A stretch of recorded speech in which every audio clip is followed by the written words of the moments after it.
Alright, here we go. What do you do when lots of people seemingly like a show you don't? Ever heard of a little thing called the internet? But how do you make that video without sounding like a whiny asshole? After all, isn't that the trick? I guess you try to understand what people liked about it. You take another look at the writing, the directing, action, the score, pacing, how it all comes together to make a compelling story. Yeah, except for me, The Falcon and the Winter Soldier never did that. Right from the beginning, what confused me as much as the show was how many people seemed to like it and even love it. I like it. Perhaps they liked the action scenes, they dug the story, the chemistry of the two actors, or perhaps people just love seeing their superheroes come to life again. And if that's true, then I'm happy for them, and maybe a little jealous.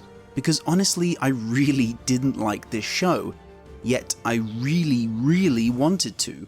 It had such great potential going into it, and Captain America the Winter Soldier is perhaps my favourite Marvel film. So I was eager to see how they would explore two characters who've taken a significant backseat to the A-team of Avengers and their galaxy-hopping antics up to now. I was looking forward to seeing the show address some of the smaller and more intimate issues facing the superheroic world, issues the movies often gloss over. In fact, I really appreciate some of the Netflix Marvel shows that exist in a kind of cousin universe, because they were able to take a much more character-based and localized look at these heroes and their communities. Daredevil, I'm talking about Daredevil. Go and see seasons 1 and 3 right now, they're absolutely unrivaled. Meaning, instead of trampling over the true problems underneath our hero's destruction, we get to look at the gritty reality of what being a superhero means in a world with so many almost apocalyptic events. Questions like, how are these people reacting to the blip? What's the fallout of simply bringing half the world's population back? Hell, what's the fallout of taking half the world's population away?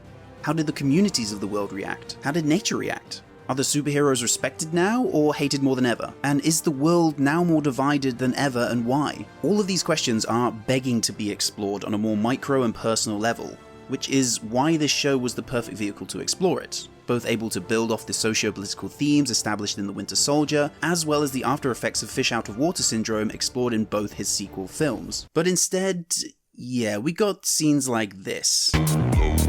And this. You happy now? All right. Yeah. Good. We're locked That's in fine. now. It's a little close. It's very close. That's what you wanted, right? Guys. And this. What big three? The big three. What big three? Androids, aliens, and wizards. That's not a thing. That's definitely a thing. No, it's not. Because quirkiness, I guess. And a whole bunch of other awkward interactions which may seem fun on the surface but go no deeper than that. A real shame when you consider how much more developed these characters were with less screen time in their original films. Now, the issue isn't the message or the morals of the show. I not only agree with them, but love that the MCU is tackling these head on now. But just as the devil is in the details, the issue with The Falcon and the Winter Soldier is in the execution. So here goes, my structured and totally subjective argument for where the show goes wrong and why it really didn't work for me. Hashtag don't shoot the messenger. But first, here are a few things that did work for me. Alright, here we go. Number 1, Daniel Bruhl as Zemo. While the character wasn't as perfectly crafted as Civil War, he still felt like the most consistent addition to the cast, with his motivations and actions carried over very similarly from his original film. I think he even raises a damn good point that should have been addressed more in the show. Don't suppose any of you bothered visiting the memorial? Of course not. Why would you? Yeah, good point. Screw you, Avengers. Even I, a villain, care more than you do. Interesting stuff. Number 2, Sam's suit and becoming the new Cap. Love it. I just wish his journey to becoming Captain America was rooted in his struggles to understand what he wants and why, rather than being a purely contrived, albeit valid statement on race. Number 3, inclusion of the Super Soldier Serum. A series about Cap should always include this, especially when the aspiring Cap doesn't have it and should absolutely be made to feel physically more inadequate than he is. But whatever, it's a cool storyline regardless. Number 4, Isaiah Bradley. Acted really well, the role carries a lot of weight, and his story is certainly one of the more emotional moments of this 4-hour series. I just wish his involvement had been a bit more rooted in the plot, rather than, oh yeah, Sam, there's something I've been meaning to, there's a guy you should meet, and yeah, I didn't mention him before because,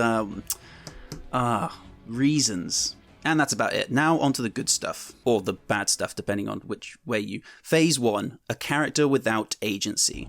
Who are you? Come on, man. Okay, we'll start with perhaps my biggest grievance, Bucky. Even in the first episode, I had a bad feeling about the ex-Winter Soldier. The show really does his character a disservice here, which is so annoying because he had easily the most interesting potential of any character going into a series by virtue of his insane backstory. In a nutshell, he's an ex-war hero turned Soviet assassin and Hydra weapon. His brain has been turned to mush more times than the Riddler. He's got a pretty noticeable metal arm, and oh yeah, he's an experimental super soldier created by a Nazi scientist and just so happens to be the best friend of Captain America. Jesus, this guy's book promotion sells itself. Bucky should have had an emotional redemption so impactful in this series that it sends ripples throughout the entire MCU. And in fairness, he does have the show's most emotionally resonant moment. But that's just a flashback and has nothing to do with the rest of the plot. And that's the problem. Is any of his trauma haunting him in the present? Minimally. Do we see what it's like for him to be back in specifically Brooklyn, the place he and Steve grew up in that he hasn't visited in 80 years? No. Do we get a sense he's struggling with his metal arm now that he's living in the real world again? Not even remotely. Sure, he's having nightmares, but these don't seem to affect his actions in reality, so why do they really matter if only to serve the plot? But these are all symptoms of a greater issue with Bucky in this series. Desire and need. These two form the backbone of any great character. Unfortunately, Bucky doesn't really have either in this series. I mean, what does he really want? Why does he really want it? He joined Sam in the beginning because of FOMO, I guess, then just sort of continues. We know nothing about why this matters so much to him, why protecting the world from super soldiers is a personal vendetta, or even this, why someone who's been through hell and is struggling to put himself back together would ever want to put himself in situations that remind him of his psychotic past. It's not for Sam. The opening of the series shows a clear lack of love between them. So what? For Steve's legacy? If so, then why was he avoiding contact with Sam and living off the grid until now?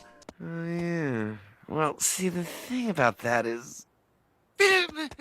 Because his goal throughout the series is so ill-defined, his reasons and motivations for helping are at best questionable and at worst purely strange. For instance, he doesn't struggle in any way with becoming the personality of the Winter Soldier again in the club scene, or with breaking Zemo, you know, the guy who controlled him like a puppet for a few years, out of prison. He just does it without wrestling with his decisions and without consequences.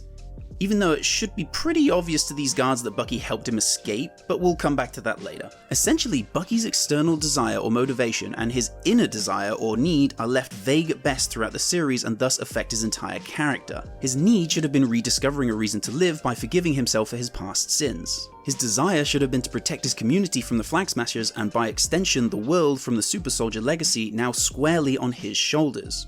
Simply telling the father of one of his victims the truth at the end hints at something like redemption, but is actually a really lazy way to show Bucky moving on. And why?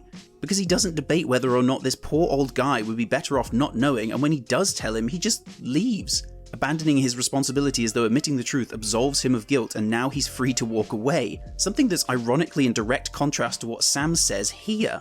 You go to these people and say sorry because you think it'll make you feel better, right? But you gotta make them feel better. You gotta go to them and be of service. It actually kind of reminds me of this. There's something you need to know. There's nothing he needs to know. Take his hand, take it now. It was my fault. It was my seal. I released him and he bit off your hand. Wow, truth feels good.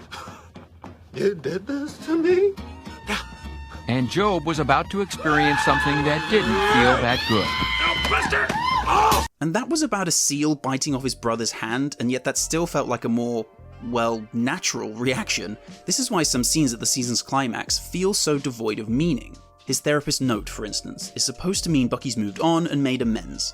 Yet we've only met two of the people on this list. One of them is Zemo, and the therapist, whom we haven't seen since episode 2, receives a note that's so impersonal it could have been written by the person in the card shop. Yeah, thanks for doing your job, Doc. Ciao? I guess I'll write ciao? I don't know. We don't really get a sense that Bucky has forgiven himself by the end because of his journey and struggles this season. He starts being vaguely haunted and ends still kind of haunted, but by virtue of an incessant proximity to Sam is sort of cured, I guess? I don't know, the show's very vague on how he grows. The effect of this lack of focus, though, trickles down into perhaps Bucky's greatest failing in this season, his strength as a hero. I have all of that on camera, you know that, right? Bucky the super soldier turned dark who was capable of taking on multiple Avengers and framed as the threat that could break them apart a few movies ago has completely lost his agency in this series. Just look at how he's framed in The Winter Soldier.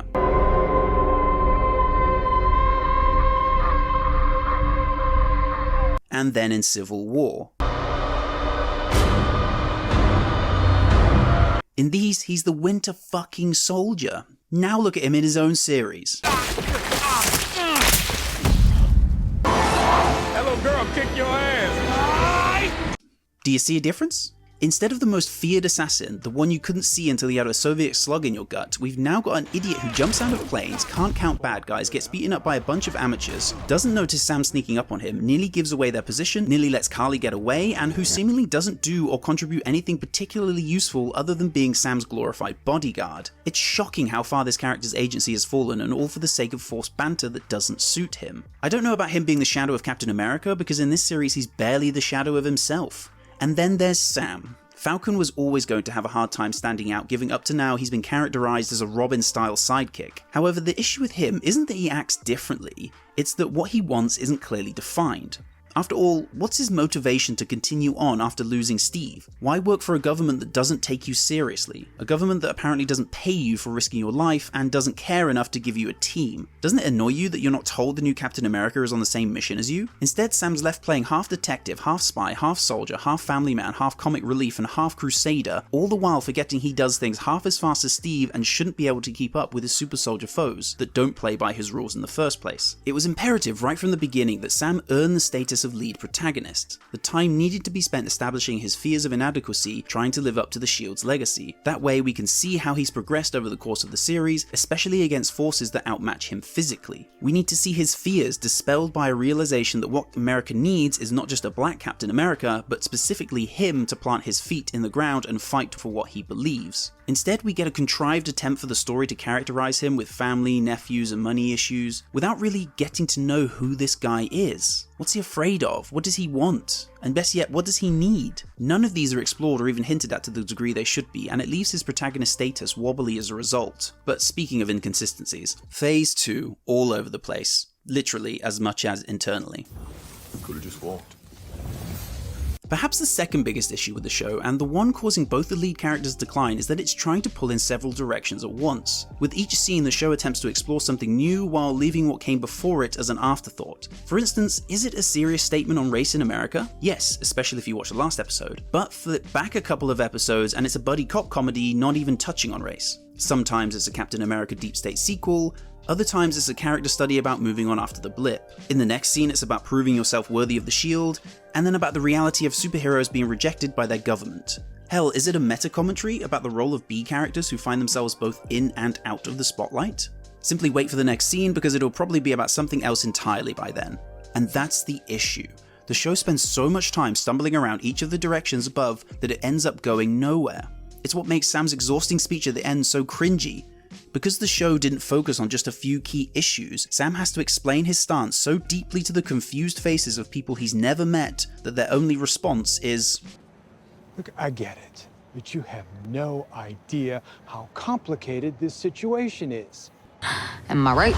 What helped make WandaVision so imaginative was that it was a contained character study. It literally had a narrow focus, allowing the story to unfold around and explore a concentrated issue of grief. In The Falcon and Winter Soldier, our heroes have hopped across the globe countless times. Sam has kicked ass with high-flying CGI-aided acrobatics, then forgotten how to do that one episode later. There have been therapy sessions, museum briefings, dates, brooding, bank visits, boat trips, plane rides, club visits, lab experiments, prison breaks, undercover operations, refugee crises, long walks through the country, and almost none of it was connected by a universal theme, except for let's look at what these characters are doing right now. I think while location hopping can be a good thing, it can often pull you away from the grassroots of a series. Or in other words, if you're flying around all over the world, how are you able to connect with the issues or people experiencing them in any one place? You end up spending so much time in so many places that nowhere truly gets characterized, and the passing interest in the well-being of the everyday person feels disingenuine. That's why Zemo can connect with these children better than our heroes can. To sum it up, I think for a show specifically about what it means to be Captain America, the show spends far less time there than it should. And then there are the characters' internal struggles. What's Sam struggling with this season? Living up to Cap's shadow? You'd think that, wouldn't you? Except, is he really? The series opener seems to suggest this, yet he struggles in no way from here on out with his physical inadequacy or the weight of the shield. He subtly just upgraded to being a super soldier without the serum, because for someone without it, he sure can take a hell of a lot of damage.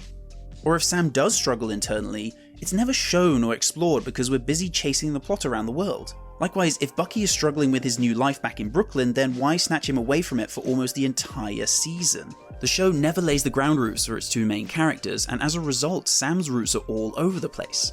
Who are his friends and confidants outside of Bucky and this random guy he just met? His sister? The one who never seems to worry about him despite the fact he's going on incredibly dangerous missions? The boss Sam doesn't report to in Washington? The invisible team he can't bond with on missions? The people who aren't characterized in their own town? Despite a lack of grassroots and focus, the show tries to tie itself together in the conclusion by making a statement on race in America. Now, while the statement itself is an important one and absolutely should be part of the show, the trouble is it lands only because it's forced down by Sam and other characters bringing it up at several temperamental moments, the inherent lack in consistency of which seems to be lost on the characters. For instance, Sam tells a kid off for calling him Black Falcon in episode 2, yet 20 minutes and 4,000 miles earlier he jokingly calls Bucky the White Panther. And maybe I didn't see it, but we never get a sense that there's any resistance to Sam becoming Captain America because of his race. This is supposed to be lent weight by the story of Isaiah Bradley, a super soldier betrayed by his government predominantly because of his race. However, because his story is half a century old and supported by little evidence in the immediate context other than this. Can I see your ID? I don't have ID. Why? Just sir, just calm down. I am calm. What do you want? Then Sam's righteousness and Bucky's apology come across as so on the nose they chop it clean off. If the show wanted to focus more on race and give its final statement more emotional validity in the context of the show, then perhaps not spending whole episodes ignoring it in other countries and focusing a little more concretely on the characters' reaction to the situation in American communities would have helped. As it stands, the show makes valid points, but hasn't spent enough time connecting the grander messages with our characters' inner struggles. This is why the ending feels so heavy-handed and also reveals another problem with a lack of grassroots focus. Phase 3. Well, isn't that convenient? Interesting science. I figured it out. Time travel. For a show that probably should be a little more grounded, the conveniences are staggering, with characters able to do things at any time because the plot needs them to. Need to break this supervillain out of prison? Sure. Is that going to be hard? Not even remotely. Just slip a quick and idiotic message to this guy and then wham bam easy. Are the guards not listening to what they're saying given this guy's words have literally caused this guy to set buildings on fire before? Don't be stupid. How are they going to get around the world now that they're kind of acting outside the law? Easy. Zemo has a plane, and resources, and information, and oh my god, he's literally the answer to all of their problems. He's the plot equivalent of a Swiss Army knife, capable of getting them out of any situation while getting them into some pretty hairy ones as well. Oh, is it difficult for them to infiltrate Madripoor? A hive of scum and villainy akin to Mos Eisley? Why would it be? Bucky just has to act like the Winter Soldier again. Something that haunts him in no way, and Sam has to drink snake piss to prove he's worthy, and bam, they're in. Never mind that a quick Google will probably tell you Sam is one of the most famous people in the world. Don't worry about the fact they kill one of the main crime bosses in the city. Are they hindered by this at all? I said don't worry about it. Oh, and while we're on the subject, can the substitute Cap not track Red Wing, Sam's Falcon suit, anymore? He did before, but why not now? Why is the new Cap so entitled in this moment? Who's making him feel more pressure than the previous episode? No idea. Well, because of the plot, I guess, but that doesn't really explain it organically. Why does Bucky never mention Isaiah Bradley to Steve? Reasons. Why are the Wakandans so keen to make an American suit for Sam? Reasons. Even if the suit itself is awesome. Why do the Wakandans decide it's a good idea to fight Bucky, Sam, and Walker, letting Zemo escape? Fucking reasons. I could go on and on, but because the leaps in logic in this show are so many, trying to point them out is like trying to swim to shore by holding your breath and walking along the bottom of the ocean floor. Now I know what you'll say, this is a superhero series, right? It shouldn't really be taken too seriously. Oh, but then should we not take the moral message seriously? No, of course we should. But not the how and the why of the structure of the series that backs it up? Well, see, the thing about that is... Do you ever really feel like the characters are in danger? And honestly now, from the opening scene, which is almost entirely CGI, to the fight scenes where one person takes on a whole horde of moronic henchmen that must have taken their stormtrooper costumes off and run straight from the Mandalorian set, to a baffling chase scene devoid of tension and a final fight so anticlimactic it makes the whole series seem like it should have been playing in reverse. The whole series feels like it's missing the same sense of danger, threat, and urgency that characterized the Winter Soldier, or at times, Civil War. And largely, this is because Phase 4, an unclear antagonist. So who are you fighting now, Gandalf? How do you know about Gandalf? If you haven't seen the show, then you'll probably be completely lost by now, but essentially Karli and her team of super soldiers are the villains. Why? Unclear. Okay, but what do they want exactly? Like, what's their grand goal? One world, one people. Oh, is that all the explanation we're gonna get? Yep. Why do they exactly think things were better during the blip? No idea. What's their endgame? No idea. Where do they even manage to get their hands on the most lucrative serum ever made? No idea. Oh, I see. It's just one of those roll with it type villains. Yeah. Gotcha. Which is such a shame because up to the 4th episode, Karli, the antagonist, is actually one of the most sympathetic in the show. A bit of a problem considering we're supposed to be caring about Sam and Bucky. But regardless, she's cool, interesting, different from what we've seen before, and clearly cares about life in a way our globetrotting heroes don't. Even if her goal of one world, one people is an incredibly lame slogan and spoken with way too much of a straight face. Regardless, she is at least minorly interesting. And then they do this.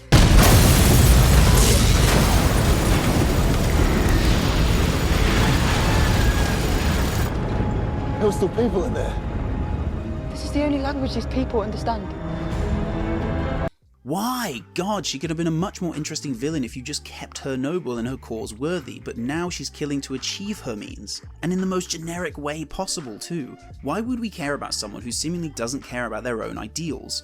Or is willing to kill people with families in order to achieve her own means of supremacy? This is what makes Sam's heart-to-heart with her in episode 4 less impactful. Because her moral standing is far less righteous than it would have been had she not resorted to the most base level of villainy, the ends justify the means. Also, and I'm just curious here, but what did Karli and her gang actually do that was that bad in the beginning? I mean, sure, killing people and whatnot, but that only happened after episode 3. I feel like they seem to garner a lot of personal attention from Sam and Bucky without ever really doing much to warrant it. Like they steal a bunch of vaccines to give to poor people, we're told. Yet Sam pursues her across the world because, well, I guess he needs something to do? Heroes gotta be heroes, I guess? But we need to know why this mission is so imperative right now. What makes finding and stopping them so urgent for Sam and Bucky? You see, in The Winter Soldier, killing Fury immediately amps up the urgency. In Civil War, bombing the UN summit kickstarts the race for Bucky. What sets this kind of urgency in motion for Sam? A small-scale heist where no one even dies? I have a feeling they might be a part of the Big Three. What Big Three? The Big Three. What Big Three? Androids, aliens, and wizards. Right, but then 2 seconds later, he says this. But look, that's not the point. These guys aren't magical. All right? They use brute force, just like you. So he knows they aren't part of the Big Three, but suspects they are anyway and is going because strength? Did anybody proofread this? Phase 5, Chain of Responsibility. We need to be put in check. If we can't accept limitations, we're boundaryless. We're no better than the bad guys. If, like me, you love the Winter Soldier film, then try to imagine that film without Nick Fury, Robert Redford's Alexander Pierce, or the World Security Council. It would be strange, right? An important element of the film just wouldn't work. And that part is the chain of responsibility. If Cap didn't have Fury to prove wrong and Pierce to usurp, then overcoming Hydra and S.H.I.E.L.D. in the end wouldn't have had the same impact. Including hierarchies like this allows the film to feel grounded because actions have consequences on both a micro and macro level. The Winter Soldier and Hydra are attacking both the people and the institutions Cap stands for, so they must be stopped. With that in mind, who's giving Sam his missions? Who does he answer to? How does he get access to military planes whenever he needs them? Does nobody raise an eyebrow to Bucky Barnes? You know, the most feared assassin in the world just showing up in the field again? Or what about John Walker, the new Cap? Who does he take his orders from? Who's pressuring him so much he's willing to go all Hulk smash mode? Does no one tell Sam that Walker is essentially on the same mission? Did anybody proofread this? The series never addresses any of these, and that's a big problem, because the show hasn't established a hierarchy of responsibility and accountability. Then our heroes exist in a kind of bubble, but not the Wanda kind. They're trying to enforce, yet are completely separate from the state and people they're meant to protect. And this comes back to the grassroots problem with the show. Because it's trying to be so big and do so much, trying to be exotic yet have a local impact, trying to be funny yet carry a serious message, it actually accomplishes none of them in an organic manner. And here's a question I cannot believe wasn't raised in the show. Has everyone just forgot the Sokovia Accords? You know, those global agreements initiated before the blip that caused a little lover's spat between Tony and Cap, the fallout of which kind of led to the blip? Ringing any bells? Apparently not, because the Falcon and the Winter Soldier acts like they've never heard of them before, despite being on the run from them for over 2 years. They fly to what feels like dozens of locations all over the world without hassle, picking fights, destroying property, breaking criminal masterminds out of prison, all without supervision, oversight, or any kind of consequences. Because everyone came back, is the UN just sort of shrugging their shoulders at superheroes now? Big dome-like thing that gives you superpowers in New Jersey? Yeah, we'll look into it.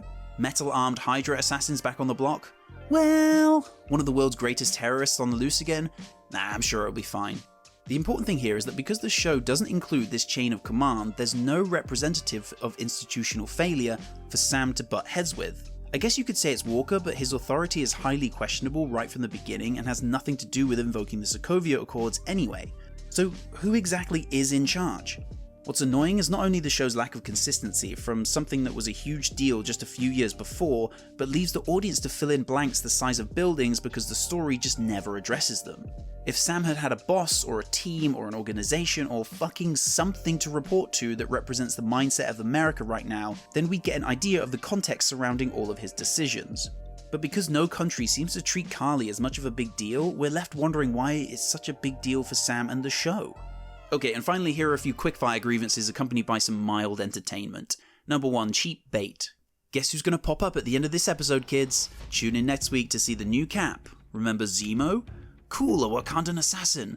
A new shield? Now, while these end of episode cliffhangers may be intriguing additions, they're mostly just bait, leaning on other properties in the Marvel Universe to get you to come back. Instead of having character revelation, internal clashes, near-death scenarios, or actual mysterious endings, the show likes to chuck in a quick cameo for dramatic effect. The trouble is, a lot of them are empty gestures.